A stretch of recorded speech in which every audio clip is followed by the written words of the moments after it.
talking about a new artist. His name is John Baldessari. And John Baldessari was an artist, and he was also an art teacher, and he taught other people how to make art.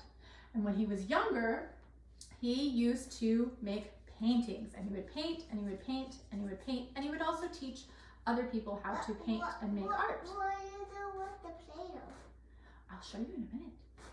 Well, one day he was looking at all of his paintings and he was thinking about them, and he saw, you know what? They're not very interesting to me. I actually feel like I'm just kind of using other people's ideas and I don't really have a use for them. And he had an idea. He gathered up all of his paintings.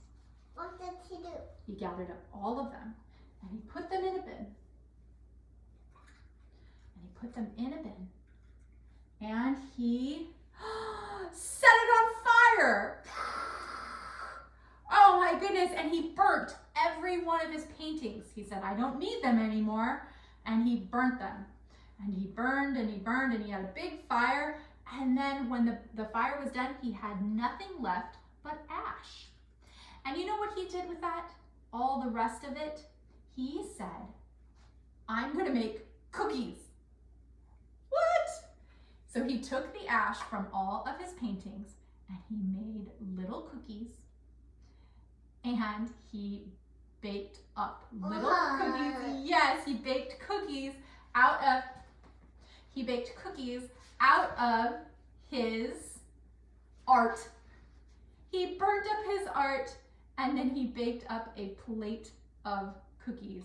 And then, when he was done with all of that and they were all done, he stacked up the cookies in a jar and he showed his cookie art to people.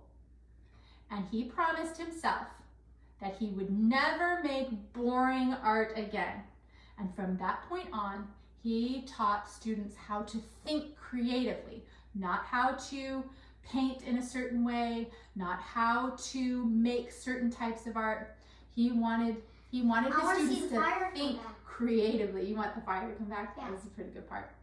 He wanted people to think creatively. This week, we're going to think creatively. We're going to find ways not to make specific art, but just to think in really crazy and amazing ways, and funny ways too. And that is all going to be inspired by John Baldessari. I want to see the fire at the end. Okay, we can do a fire again. Ready? Here comes the fire. It's going to burn the ash. It's burning it.